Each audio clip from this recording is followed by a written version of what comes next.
ओम शांति। 2-8-73 यथार्थ विधि से सिद्धि की प्राप्ति।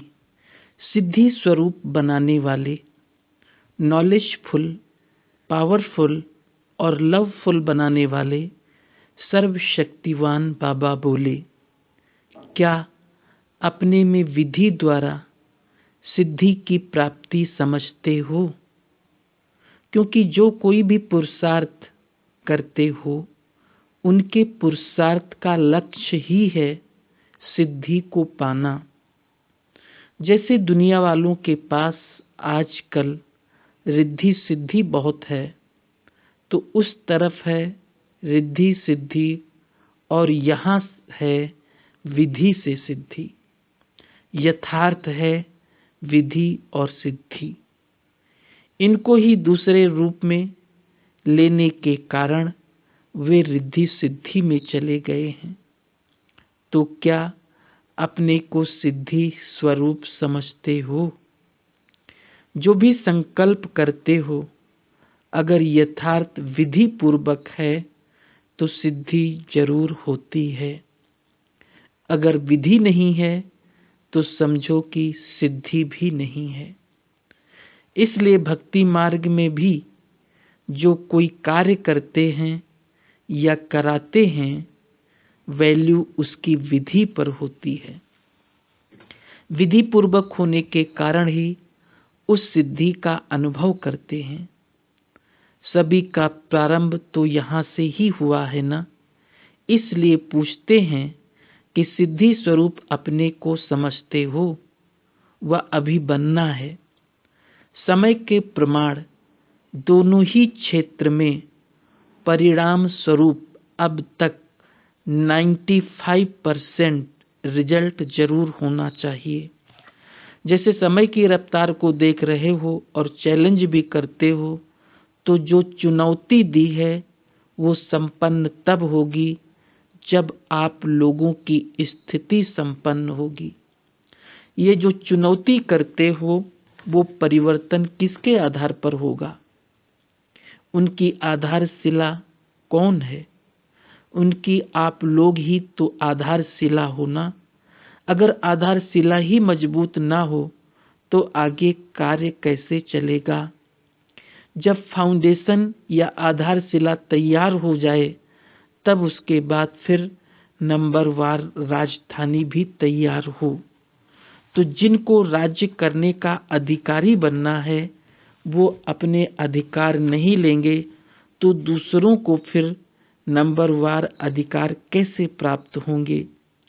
और 2 वर्ष की जो चुनौती देते हो, उस हिसाब से जो विश्व परिवर्तन का कार्य होना है, वो जब तक आप लोगों की स्थिति विधि द्वारा सिद्धि को प्राप्त नहीं होगी, तो इस विश्व कल्याण के कर्तव्य में भी कैसे सिद्धि की उपलब्धि होगी? पहले तो स्वयं की सिद्धि होगी। इतना बड़ा कर्तव्य इतने थोड़े समय में संपन्न करना है तो कितनी तेज रफ्तार होनी चाहिए। जबकि 37 वर्ष की स्थापना के कार्य में 50% तक ही पहुंचे हैं, तो अब 2 वर्ष में 100% तक लाना है। तो उसके लिए क्या करना पड़ेगा? क्या उसके लिए कोई योजना बनाते हो कि रफ्तार को कैसे पूरा करें, अर्थात सिद्धि स्वरूप कैसे बने, कि संकल्प किया और सिद्धि प्राप्त हो? यह है 100% सिद्धि स्वरूप की निशानी कि कर्म किया और सिद्धि प्राप्त हुई। जब साधारण नॉलेज के आधार पर रिद्धि सिद्धि को प्राप्त कर सकते हो, तो क्या श्रेष्ठ नॉलेज के आधार पर विधि से सिद्धि को नहीं प्राप्त कर सकते? ये चेकिंग चाहिए कि कौन सी विधि में कमी रह जाती है, जो फिर सिद्धि भी संपूर्ण नहीं होती। विधि को चेक करने से सिद्धि ऑटोमेटिक प्राप्त हो जाएगी। इसमें भी सिद्धि ना हो सकने का मुख्य कारण यही है कि जो एक ही समय 3 रूप से सर्विस नहीं करते हो। 3 रूपों और 3 रीति से एक ही समय करना है, नॉलेजफुल, पावरफुल और लवफुल। इसमें लव और ला ये दोनों साथ साथ आ जाते हैं। इन 3 रूप से तो सर्विस करनी ही है, लेकिन इन 3 रीति से भी करनी है, अर्थात मनसा, वाचा और कर्मणा। इन तीनों ही रीति से और एक ही समय इन तीनों रूपों से करनी है। जब वाणी द्वारा सर्विस करते हो तो मनसा भी पावरफुल हो, पावरफुल स्टेज से तो उसकी मनसा को भी चेंज कर देंगे, और वाणी द्वारा उनको नॉलेजफुल बना देंगे। और फिर कर्मणा द्वारा, अर्थात जो भी उनके संपर्क में आते हैं तो उससे संपर्क ऐसा लवफुल हो जो ऑटोमेटिकली वो स्वयं महसूस करें कि ये कोई ईश्वरीय परिवार में ही पहुंच गया है, और अपनी चलन ही ऐसी हो जिससे वो स्वयं महसूस करें कि वास्तव में ये ही मेरा असली परिवार है। अगर इन 3 रीति से उनकी मनसा को भी कंट्रोल कर दो और वाणी से नॉलेज दे लाइट माइट का वरदान दो, और कर्मणा अर्थात संपर्क द्वारा अपने स्थूल एक्टिविटी द्वारा ईश्वरीय परिवार का अनुभव कराओ, तो क्या इस विधि पूर्वक सर्विस करने से सिद्धि नहीं होगी? कारण कि आप एक ही समय में तीनों रीतियों और तीनों रूपों से सर्विस नहीं करते हो। जब आप वाचा में आते हो तो मनसा जो पावरफुल होनी चाहिए वो नहीं होती, वो कम होती है। और जब रमणीक एक्टिविटी से किसी को संपर्क में लाते हो तो मनसा जो पावरफुल होनी चाहिए वो नहीं रहती। तो एक ही समय यदि ये तीनों इकट्ठी हों तो सिद्धि जरूर मिलेगी। अभी इसी रीति से सर्विस करने का अभ्यास और अटेंशन चाहिए। आप उनके संबंध में भी नहीं आते हैं, अर्थात डीप संपर्क में भी नहीं आते हैं, सिर्फ ऊपर ऊपर के संपर्क में ही आते हैं, परंतु वो ऊपर ऊपर का संपर्क अल्पकाल का ही होता है। भले लव में आते भी हो, लेकिन लवफुल के साथ पावरफुल भी होना चाहिए, ताकि उन आत्माओं में भी पावर भरे, जिससे कि वो समस्याओं का, वायुमंडल का, वाइब्रेशंस का सामना कर सदा काल संबंध में रहें।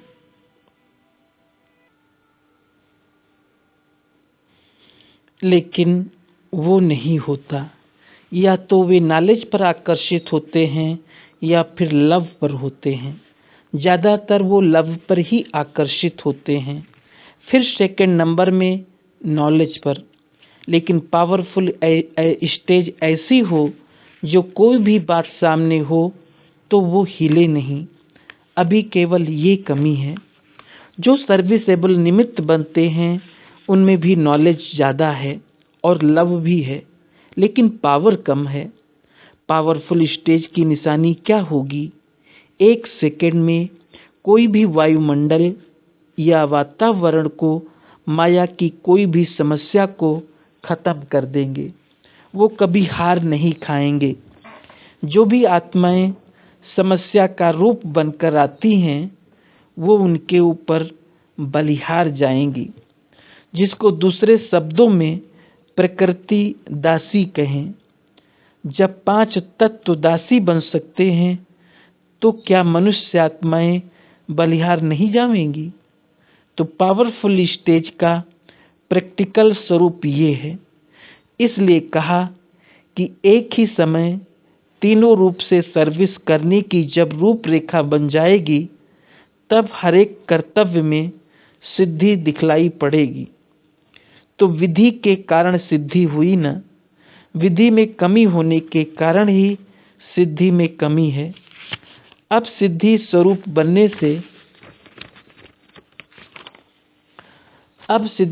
बनने के लिए इस विधि को पहले ठीक करो। भक्ति मार्ग में करते हैं साधना, यहाँ है साधन। साधन कौन सा? बाप दादा की हर एक विशेषताओं को अपने में धारण करते करते विशेष आत्मा बन जाएंगे। जैसे इम्तिहान के दिन नज़दीक होते हैं तो जो कुछ स्टडी की हुई होती है, थ्योरी या प्रैक्टिकल, दोनों को रिवाइज कर और चेक करते हैं कौन सी सब्जेक्ट में क्या क्या कमी रही हुई है। इसी प्रकार अब जबकि समय नज़दीक आ रहा है तो हर सेकंड में अपने आप को देखो कि कौन सी और कितनी परसेंटेज तक कमी रही हुई है। थ्योरी में भी और प्रैक्टिकल में भी दोनों ही परसेंटेज चेक करना है। हर एक सब्जेक्ट की कमी को देखते हुए अपने आप को कंप्लीट करते जाओ, लेकिन वो कंप्लीट तब होगी जब पहले रिवाइज करने से अपनी कमी का पता पड़ेगा। सब्जेक्ट्स को तो जानते हो, सब्जेक्ट्स को बुद्धि में धारण किया हुआ नहीं, उसकी परख क्या है। जैसे सिद्धि की परसेंटेज बढ़ती जाएगी तो टाइम भी वेस्ट नहीं जाएगा, थोड़े समय में सफलता जास्ती होगी। इसको कहा जाता है सिद्धि। अगर समय ज़्यादा, मेहनत भी ज़्यादा करते हो फिर सफलता मिलती है तो इसको भी कम परसेंटेज कहेंगे। सभी रीति से कम लगना चाहिए, तन भी कम लगे, मन के संकल्प भी कम लगे। नहीं तो कितने संकल्प करते हो, प्लान बनाते बनाते 1.5 मास लग जाता है। तो समय व संकल्प व अपनी जो भी सर्व शक्तियाँ हैं, उन सर्व शक्तियों के खजाने को ज़्यादा काम में नहीं लगाना है। अर्थात कम खर्चा वाला नसीन, अर्थात संकल्प वही उत्पन्न होगा जिससे सिद्धि प्राप्त होती जाएगी। समय भी वही निश्चित होगा जिसमें सफलता हुई पड़ी है। इसको कहते हैं सिद्धि स्वरूप। तो सर्व सब्जेक्ट में हम कहाँ तक पास हैं, इसकी परख क्या है। जो जितने सब्जेक्ट्स में पास होगा उतना ही उन सब्जेक्ट्स के आधार पर ऑब्जेक्ट और रिस्पेक्ट मिलेगी। एक तो प्राप्ति का अनुभव भी होगा, जैसे कि ज्ञान की सब्जेक्ट है तो उससे जो ऑब्जेक्ट प्राप्त होती है, लाइट और माइट, वो प्राप्ति का अनुभव करेंगे। उस नॉलेज की सब्जेक्ट के आधार पर रिस्पेक्ट भी इतनी मिलेगी, चाहे दैवी परिवार से, चाहे अन्य आत्माओं से। जैसे देखो आजकल के महात्मा हैं, उनको इतना रिस्पेक्ट क्यों मिलता है? क्योंकि जो साधना की है और जो भी सब्जेक्ट अध्ययन करते हैं, उनकी ही ऑब्जेक्ट और रिस्पेक्ट उनको मिलती है और प्रकृति दासी होती है। तो ये एक ज्ञान की बात सुनाई। वैसे योग की भी सब्जेक्ट्स है, उनसे क्या ऑब्जेक्ट होनी चाहिए? योग अर्थात याद की शक्ति द्वारा ऑब्जेक्ट प्राप्त होनी चाहिए। वो जो भी संकल्प करेंगे वो समर्थ होगा, और जो भी कोई समस्या आने वाली होगी उनका पहले ही योग की शक्ति से अनुभव होगा कि ये होने वाला है। तो पहले से ही मालूम होने के कारण वे कभी भी हार नहीं खाएंगे। ऐसे ही योग की शक्ति के द्वारा अपने पिछले संस्कारों का बोझ खत्म होता है, और कोई भी संस्कार अपने पुरुषार्थ में विघ्न रूप नहीं बनेगा। जिसको नेचर कहते हो वो भी विघ्न रूप नहीं बनेंगे पुरुषार्थ में। तो जिस सब्जेक्ट को जो ऑब्जेक्ट है वो अनुभव होनी चाहिए। ऑब्जेक्ट है तो इसका परिणाम रिस्पेक्ट जरूर मिलेगा। आप मुख से जो भी शब्द रिपीट करेंगे व जो भी प्लान बनाएंगे वो समर्थ होने के कारण उसे सभी रिस्पेक्ट देंगे। अर्थात जो भी एक दूसरे को राय देते हो तो उस राय को सभी रिस्पेक्ट देंगे क्योंकि समर्थ है। इस प्रकार हर सब्जेक्ट को देखो। दिव्य गुणों की व सर्विस की जो सब्जेक्ट्स है तो उसकी प्राप्ति यह है कि नज़दीक संपर्क और संबंध में आना चाहिए। नज़दीक संबंध और संपर्क में आने से ऑटोमेटिकली रिस्पेक्ट जरूर मिलेगी। ऐसे हर सब्जेक्ट की ऑब्जेक्ट को चेक करो और ऑब्जेक्ट की चेक करने का साधन है रिस्पेक्ट। अगर मैं नॉलेजफुल हूँ तो जिसको भी नॉलेज देती हूँ क्या वो इस नॉलेज को इतना रिस्पेक्ट देते हैं? नॉलेज को रिस्पेक्ट देना अर्थात नॉलेजफुल को रिस्पेक्ट देना है। अगर योग की सब्जेक्ट में ऑब्जेक्ट है तो और भी किसके संकल्प को परिवर्तन लाने की समर्थ बना सकते हैं तो वे जरूर रिस्पेक्ट देंगे। तो इसी रीति हर सब्जेक्ट की चेकिंग करनी है। हर सब्जेक्ट में व संकल्प में ऑब्जेक्ट और रिस्पेक्ट इन दोनों की प्राप्ति का अनुभव जो भी करते हैं वही परफेक्ट कहेंगे। परफेक्ट अर्थात कोई भी इफेक्ट से दूर, इफेक्ट से परे हैं तो परफेक्ट हैं। चाहे शरीर का, चाहे संकल्पों का और चाहे कोई भी संपर्क में आने से किसके भी वाइब्रेशंस का, वायुमंडल का, सभी प्रकार के इफेक्ट से परे हो जाएंगे। तो समझो सब्जेक्ट में पास अर्थात परफेक्ट है। तो ऐसे बन रहे हो ना? लक्ष्य तो यही है ना? अब अपनी चेकिंग ज़्यादा होनी चाहिए। जैसे दूसरों को कहते हो कि समय के साथ स्वयं को भी परिवर्तन में लाओ, वैसे ही सदैव अपने को भी ये स्मृति रहे कि समय के साथ साथ स्वयं को भी परिवर्तन में लाना है। अपने को परिवर्तन में लाते लाते सृष्टि का भी परिवर्तन हो जाएगा, क्योंकि अपने परिवर्तन के आधार से ही सृष्टि को परिवर्तन लाने का कार्य कर सकेंगे। यही श्रेष्ठता है जो दूसरे लोगों में नहीं है। वो तो सिर्फ दूसरों को परिवर्तित करने के यत्न में है। यहाँ स्वयं के आधार पर सृष्टि में तुम परिवर्तन करते हो तो जो आधार है उसके लिए अपने ऊपर इतना अटेंशन देना है। अब सदैव ये स्मृति रहे कि हमारे संकल्प को पीछे विश्व कल्याण का संबंध है। जो आधार मूर्त हैं यदि उनके संकल्प समर्थ नहीं तो उनके समय को परिवर्तन में भी कमजोरी पड़ जाती है। इस कारण आप जितना स्वयं समर्थ बनेंगे उतना ही सृष्टि को परिवर्तन करने का समय समीप ला सकेंगे। ड्रामा अनुसार समय भले ही निश्चित है लेकिन वो ड्रामा भी किसके आधार से बना है? आखिर आधार तो होगा ना। उसके आधार मूर्त तो आप हो। अभी तो आप सभी की नज़रों में हो। चैलेंज किया है ना कि 2 वर्ष का जब ये बातें सुनते हो तो थोड़ा बहुत संकल्प आता है कि अगर सचमुच विनाश नहीं हुआ तो ये भी हो सकता है कि 2 वर्ष में विनाश ना हो। ये संकल्प रूप में क्या नहीं चलता है। चलो सामना कर लेंगे, ये दूसरी बात है। इसका मतलब हुआ कि संकल्प में कुछ है तब तो आता है ना। बिल्कुल आपको पक्का है कि 2 वर्ष में होगा।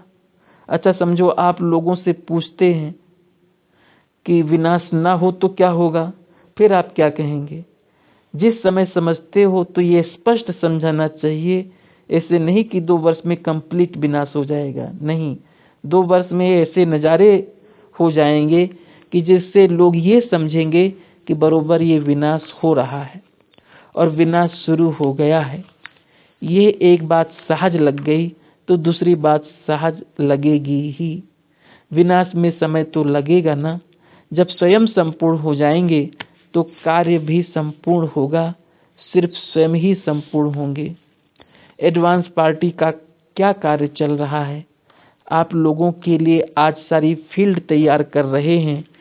उनके परिवार में जाओ ना जाओ, लेकिन जो स्थापना का कार्य होना है उसके लिए वो निमित्त बनेंगे।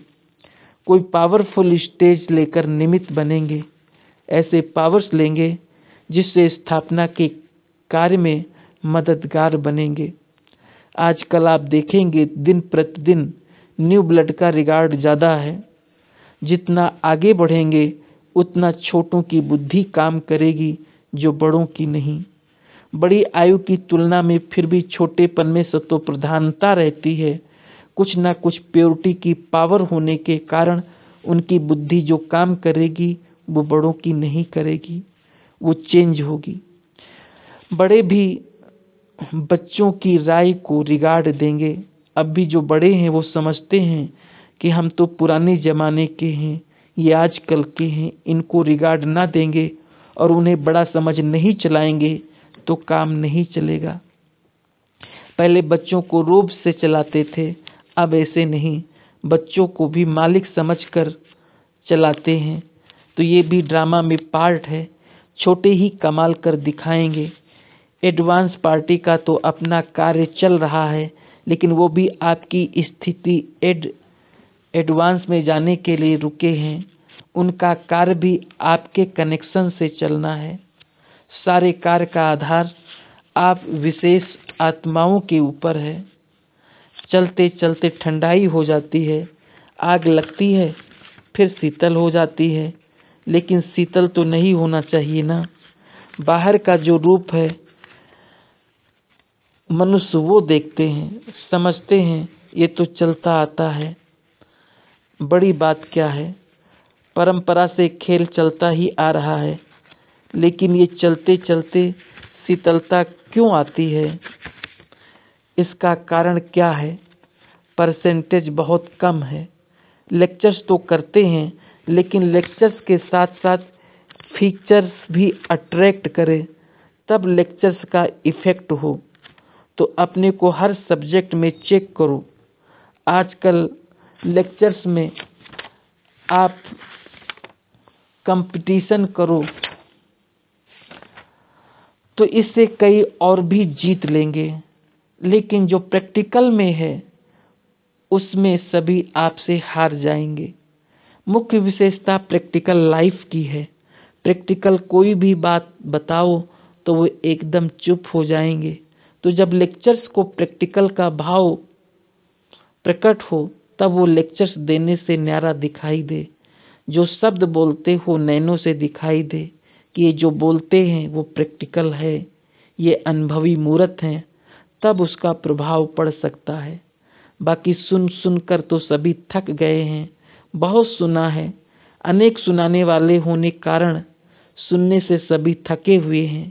कहते हैं सुना तो बहुत है, अब अनुभव करना चाहते हैं।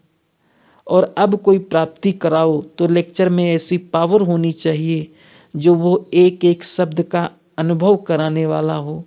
जैसे आप समझाते हो ना कि अपने को आत्मा समझो ना कि शरीर, तो इन शब्दों को बोलने में भी इतनी पावर होनी चाहिए जो सुनने वालों को आपके शब्दों की पावर से अनुभव हो। एक सेकंड के लिए भी यदि उनको अनुभव हो जाता है तो अनुभव को वो कभी छोड़ नहीं सकते। आकर्षित हुआ आपके पास पहुंचेगा। जैसे आप बीच बीच में भाषण करते हो, उनको साइलेंस में ले जाने का अनुभव कराते हो, तो इस प्रैक्टिस को बढ़ाते जाओ, उनको अनुभव में लाते जाओ। इस पुरानी दुनिया से बेहद का वैराग दिलाना चाहते हो तो भाषण में जो पॉइंट्स देते हो वो देते हुए वैराग वृत्ति के अनुभव में लाओ, तो वो फील करे सचमुच ये सृष्टि जाने वाली है, इससे तो दिल लगाना व्यर्थ है। तो जरूर प्रैक्टिकल करेंगे। उन पंडितों आदि के बोलने में पावर होती है, एक सेकंड में खुशी दिला देते और एक सेकंड में रुला देते, तब कहते हैं इनका भाषण इफेक्ट करने वाला है। सारी सभा को हंसाते भी हैं, सभा को शमशानी वैराग्य में लाते तो है ना। जब उनके भाषण में भी इतनी पावर है तो क्या आप लोगों के भाषण में वो पावर नहीं हो सकती है? अशरीरी बनना चाहो तो क्या वो अनुभव करा सकते हैं कि वो लहर छा जाए, सारी सभा के बीच बाप के स्नेह की लहर छा जाए। इसको कहा जाता है प्रैक्टिकल अनुभव कराना। अब ऐसे भाषण होने चाहिए, तब कुछ चेंज होगी। वो समझे कि इनके भाषण तो दुनिया से न्यारे हैं। वो भले भाषण में सभी को हंसा लेते या रुला देते, लेकिन अशरीरीपन का अनुभव नहीं करा सकते, न बाप से स्नेह पैदा करा सकते। कृष्ण से स्नेह करा सकते हैं, लेकिन बाप से नहीं करा सकते। उनको पता ही नहीं है, तो निराली बात होनी चाहिए। अच्छा समझो, गीता के भगवान पर पॉइंट्स देते हो, लेकिन जब तक उनको बाप क्या चीज है, हम आत्मा है, वो परम आत्मा है, जब तक ये अनुभव नहीं कराओ, तब तक ये बात सिद्ध भी कैसे होगी। ऐसा कोई भाषण करने वाला हो जो उनको अनुभव कराए कि आत्मा और परमात्मा में रात दिन का अंतर है। जब अंतर महसूस करेंगे तो गीता का भगवान भी सिद्ध हो जाएगा। सिर्फ पॉइंट से उनकी बुद्धि में नहीं बैठेगा, उससे तो और ही लहरें उत्पन्न होने लगेगी। लेकिन अनुभव कराते जाओ तो अनुभव के आगे कोई बात जीत नहीं सकती। भाषण में अब ये तरीका चेंज करो।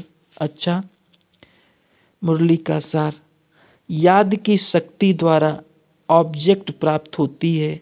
योगी जो भी संकल्प करेंगे वो समर्थ होंगे। जो कोई भी समस्या आने वाली होगी, उनको पहले योग की शक्ति से अनुभव होगा कि ये होने वाला है, तो पहले ही से पता होने के कारण कभी हार नहीं खाएगा। जो आधार मूर्त हैं, यदि उनके संकल्प में सामर्थ्य नहीं, तो उनके समय के परिवर्तन में भी कमजोरी पड़ जाती है। जितना जितना स्वयं समर्थ बनेंगे, उतना ही सृष्टि को परिवर्तन करने का समय समीप ला सकेंगे। ओम शांति।